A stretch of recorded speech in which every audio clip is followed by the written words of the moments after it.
Ladies and gentlemen, I have officially crapped my pants.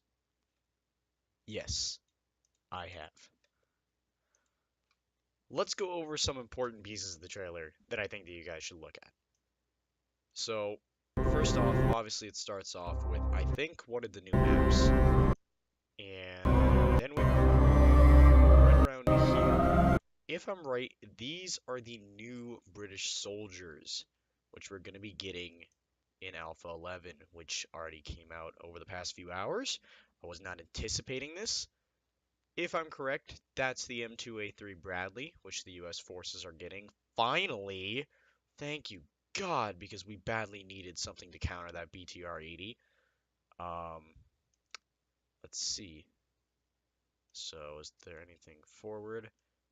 We get some nice shots of these soldiers in their camo. You see they have the camo nets on top of their helmets as well, which is very, very nice. That's a very nice aesthetic.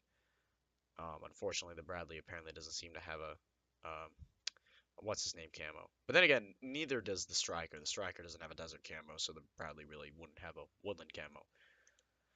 Not yet, at least. Maybe in the future we'll get one. I think that right here you get a good look at that Bradley. Look at this thing. It is beautiful. That is a 25 millimeter Bushmaster right there. I swear to God, if we were to compare this, let's get this. Let's get this up. Let me check.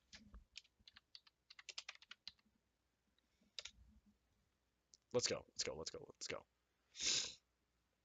Sorry, I'm a little bit sick after, well, not really sick, but tired. Sorry, I had to deal with that. Let's compare. Let's compare right now. Here we go. Closest comparison would probably be this. Now look at this, and then compare it to this. Look at how closely resembled these two are. How almost identical they are. Hold on, let's pull up another one that looks better. This one's better. This one's much better.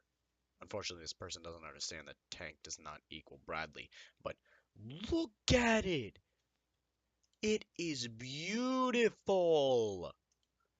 This one has the tow missiles launched already, I think. I don't think that this one does, because I'm pretty certain that they're supposed to burst out. So, but yeah, that's fucking beautiful. The headlights look amazing. That Bushmaster, I really do not want to be in the other end of that. If anything, you're gonna see me commanding this thing a lot when I'm playing squad from now on. Alright, let's continue. Nice turret rotation. And here we go. This is something else that is new. Let's point this out real quick. I think everyone else is freaking out about this too, just as much as I am. That looks like that might be an M4, but it looks like that's an L85, if I'm correct. That looks like it's the British's new assault rifle. I think it's the L85A2. So the British. That is also the AT4. From now on, the US is going to be able to have a heavy anti-tank kit, so we will have the AT4 with that, which means it's more effective. And finally, we're getting a buff. So this is really a Blue 4 faction buff update, which is really good because the United States, we have not been doing well against that BTR-82A. God, every time I go up against that, I have no counter for that.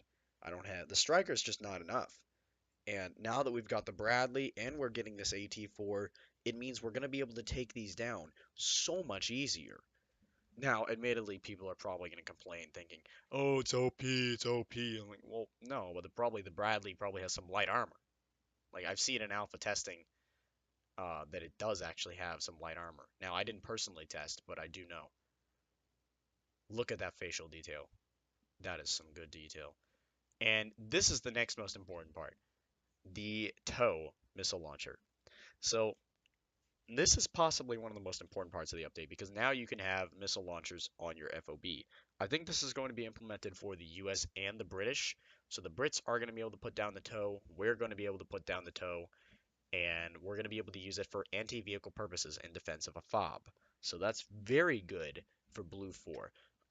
From what I'm aware, the insurgents and the Russians are going to be getting theirs soon. They just haven't finished modeling. Let's see, is there anything else new in here? Now, they didn't show off everything in the trailer. We're going to go through what they have on Steam as well to make sure that we've got everything.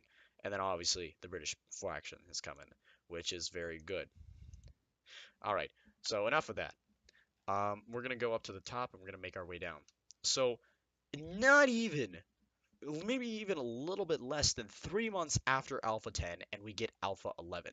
Look at this. This is a major content drop. I know that a lot of people weren't happy about Alpha 10. Even I wasn't happy. But then I realized that, yeah, something good is going to happen after this. And I am so happy with what we just got. First things first, British Armed Forces have been added. This is a new faction that I get to play around with. I love the Blue Force factions, they're so fun. And yeah, the L85 series is going to be coming in.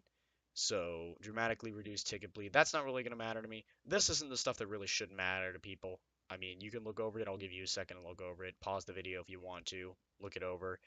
We're going to go into systems real quick again. Now, vehicle armor damage. This is possibly one of the most important pieces of this. Because if you guys didn't notice, over the past few days, they've been hinting that they were going to do more realistic armor. So now it's all based off of where you hit the tank, and it's also dependent on what angle you hit the armor at. Now, if you're hitting it at a 0-degree angle, of course, you get the most penetration, which is why shooting at a tank or an APC or an IFV from a hill is most likely going to be the most effective option for you, as long as they're like the front or top of their hull is looking at is not well is looking at you, but at a point where it would be 0 degrees or close to that. I don't think they've modeled ERA armor yet. That will be really fun to see what happens because that would be interesting. Um, this is possibly one of the most important parts right here. Roles and weapons. This is new. Now, this is the most important part of this update. Considering that the Warrior and the Bradley have come in, this role is actually going to be interesting because then we can go ahead and see how this plays out for tank crewmen.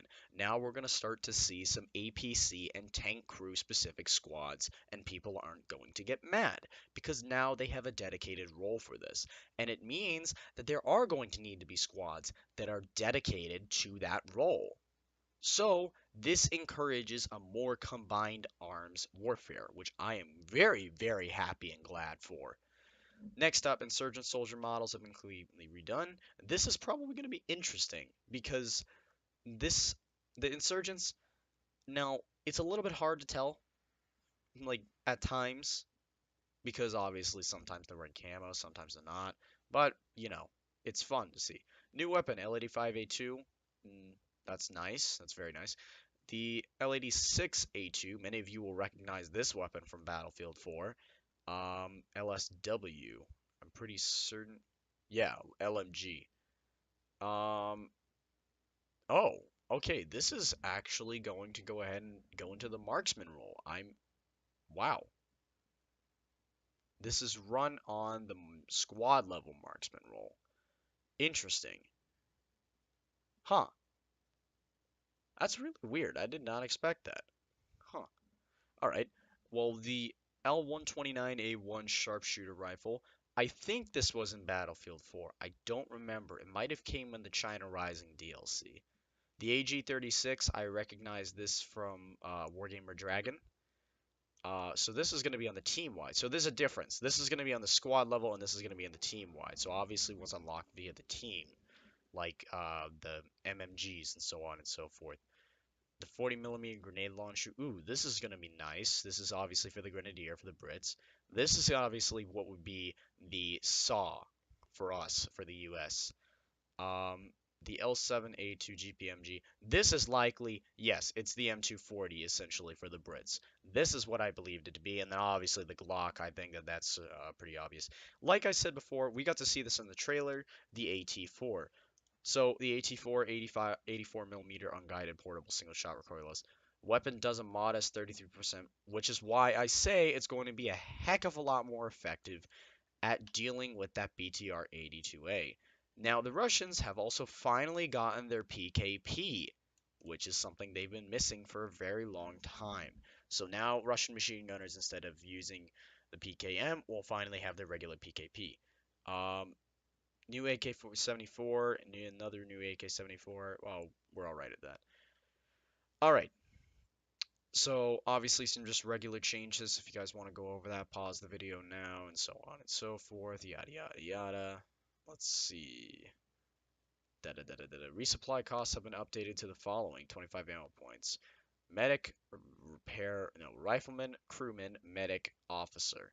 50. Ooh, officer. That's interesting. I did not. That's gonna be a weird role because I haven't seen that before. All right. All APCs and IFVs now require you to procure a crewman role. I've explained that earlier. Most vehicles now have the spare ammunition which ground infantry can resupply their ammunition from. This is going to be very important because if you happen to run out of ammo in the field and you happen to have a squad that is nearby, and let's say that the M2A3, you're on the US, and you need some ammo, you can just run over it and I'm pretty certain that you have to obviously rearm yourself, but they actually will be able to somewhat bring supplies, but I don't really expect that will happen. I don't think that uh it will really be that much of a big improvement, but you know, it still be fun. Um so this is actually good considering that we're getting the Bradley, the fact that the insurgents are getting some new technicals with improved armor. So that's nice. That's really going to help. New British logistics transport truck. Obviously, that's coming in. I already said the FV510 Warrior is coming in. So, heavily armored APC, 9 passengers. That is way more than what this can carry. If I'm right, this should only be, oh, 7? Last I heard, the cavalry variant could only hold 4 people. That's weird. Um, Yeah, that's interesting. I wonder if they're taking into account the commander because normally it's only able to hold 6. That's hmm, that's new. So on and so forth. These two are basically the similar thing, but here's the main difference between the Warrior and the Bradley. It's this baby, the tow. So essentially, this is going to be the most important asset when it comes to dealing with the BTR 80A, 82A, and that's the tow. This is an anti-tank wire-guided missile that is basically ready to ruin your day if you go ahead and you let it do that. And it's not afraid to either. I'm pretty certain that it will literally shred. I'm not even kidding. Literally will shred through tanks, technicals. It will shred through almost everything. I hope it really does because that makes a lot of sense. It realistically would.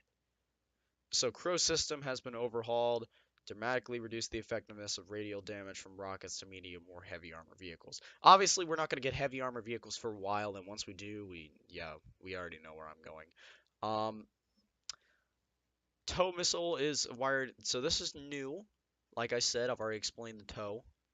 Optics have been added to the emplaced Russian NSV. I'm pretty certain that's the Russian machine gun. British and American M2 Brownings, and both emplaced in mobile versions of the SPG-9 Kopje.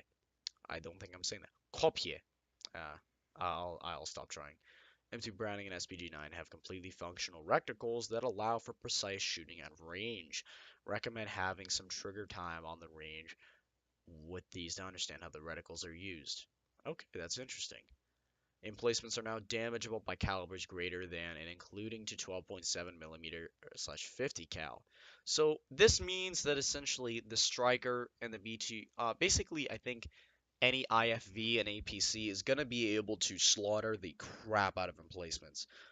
Um, that's gonna be interesting. Huh.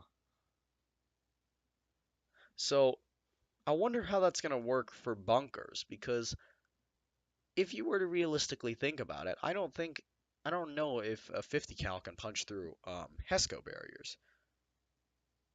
I don't know. Maybe I might be wrong.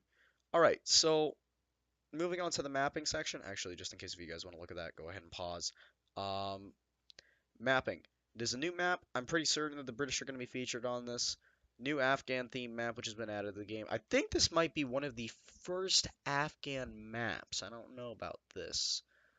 Kohatal. Okay. Kohat has been added on to, which is nice. I will be excited to do that. We've also added new layers to the existing maps, the addition of the British and expanding. So these are the maps that are being affected. Ooh, this is going to be interesting. Huh, that's very nice. User interface, so what's the UI different? Name tag UI. Name tags have been updated both on the 3D HUD and the map, giving you more intel on friendly locations while also being more contextual. You will now see what roles they have, which is nice now via the name tags. The squad leader's position is always visible on the 3D HUD, which is nice. Players who are incapacitated now appear in gray on the 3D HUD. That's very nice. That is really helpful. When seeing a vehicle, only the driver is now shown, clearing a lot of the clutter. Now that's going to be very, very nice because, well, unfortunately, obviously, you're not going to be able to know who the gunner is, but still. Added squad numbers to the vehicle icons on the map, showing which squads currently have a claim on that vehicle. That's nice. That's really nice. Improved speedometer. I don't think that a speedometer would matter so much, but fine by me. Now, what I wonder is if they're ever going to make interiors. Now, that would be nice. That would be really, really sexy, to be honest. Audio, you guys can check this out if you guys want to. I'm going to skip over that. Bug fixes, so on and so forth. You guys can look that. And then miscellaneous. So basically, right now, that's everything we've got for Alpha 11. And oh my god, I am so playing around with this weekend. I'm probably going to record it for you guys because you know what? I love Squad so much. Squad is one of my favorite games. And now that they have officially started to bring in US fighting vehicles, eventually this means that my boy, the M1 Abrams, is going to be coming. And once the M1 comes, you better be ready for me to start pounding you to oblivion. Oblivion. Not even kidding, I know how to use the M1 like it is my bay. It's just, it's beautiful. Personally, I think that the M1 is one of the best tanks in the world, and I would not deny that at all. So, but yeah, that basically sums it up. This was just a last minute video that I was like, I just saw this and I must share it with the world. So, yeah, this is everything that I'm noticing when it comes to Alpha 11. If there were some things that you think that I missed, that you thought were important, I'm okay if you talk about it with me in the comments. I'm just really hyped for this motherfucking Bradley right here. Boy, you and I are going to be messing around all night. All night, mate. I swear to God. If I can actually find myself a crew, that will be amazing. Because there's the crewman squad leader member as well, if I'm right. That might have been something I missed. Let's see. Um, yep, right here. I missed that. I did not realize that. So, but yeah, besides that, that should be everything when it comes to the Squad Alpha 11 update. Honestly, I gotta give these guys credit. It's been how many months since Alpha 10?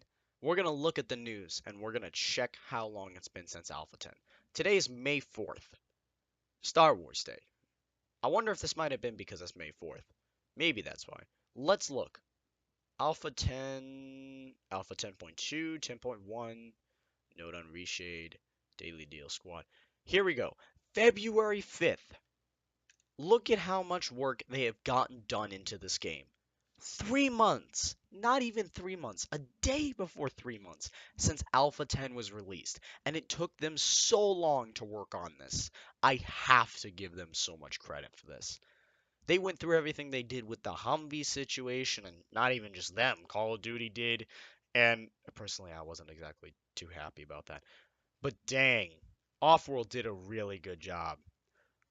I think that this game is going to some really good places. I would personally recommend it, and if you get the chance, buy it. Friend me on Steam, I'll play with you, and yeah, maybe we'll have a lot of fun.